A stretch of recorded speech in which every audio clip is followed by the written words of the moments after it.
Kasus COVID-19 di Kabupaten Bangli terus bertambah. Pada Sabtu 9 Januari terjadi penambahan sebanyak 13 kasus.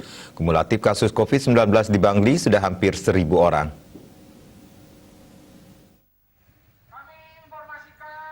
Humas Gugus Tugas Percepatan Penanganan COVID-19 Kabupaten Bangli, Iwayan Dirgayusa menyebutkan, dari 13 kasus tersebut 3 diantaranya berasal dari Kelurahan Kawan.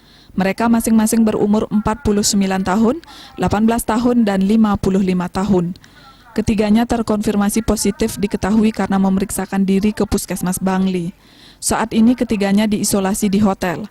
Kasus lainnya berasal dari Kelurahan Cempage 1 orang, dari Desa Taman Bali 2 orang, Desa Abuan 1 orang dari Kelurahan Bebalang, dan dari Desa Susut 1 orang, Desa Penglumbaran 1 orang, Desa Bangbang 1 orang, dari Desa Pengotan 1 orang, dan Desa Bunutin 1 orang.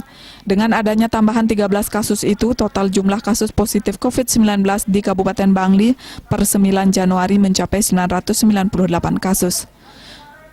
Jumlah yang masih dirawat sebanyak 51 orang dan sudah dalam keadaan sembuh sebanyak 908 orang. Sedangkan total kasus meninggal tercatat sebanyak 39 kasus. Penambahan kasus sembuh 4 orang yang masing-masing berasal dari Desa Peninjauan, Jahem, Kelurahan Cempage, dan Bebalang. Terkait meningkatnya jumlah kasus di Kabupaten Bangli beberapa hari terakhir, Dirgayusa mengatakan seluruh masyarakat untuk disiplin menerapkan protokol kesehatan COVID-19. Selain itu, semua kantor layanan publik seperti bank diimbau agar memastikan penerapan prokes berjalan baik dan memantau serta mengawasi semua fasilitas prokes. Belakangan ini dari pantauannya penerapan prokes di tempat layanan publik mulai tidak maksimal.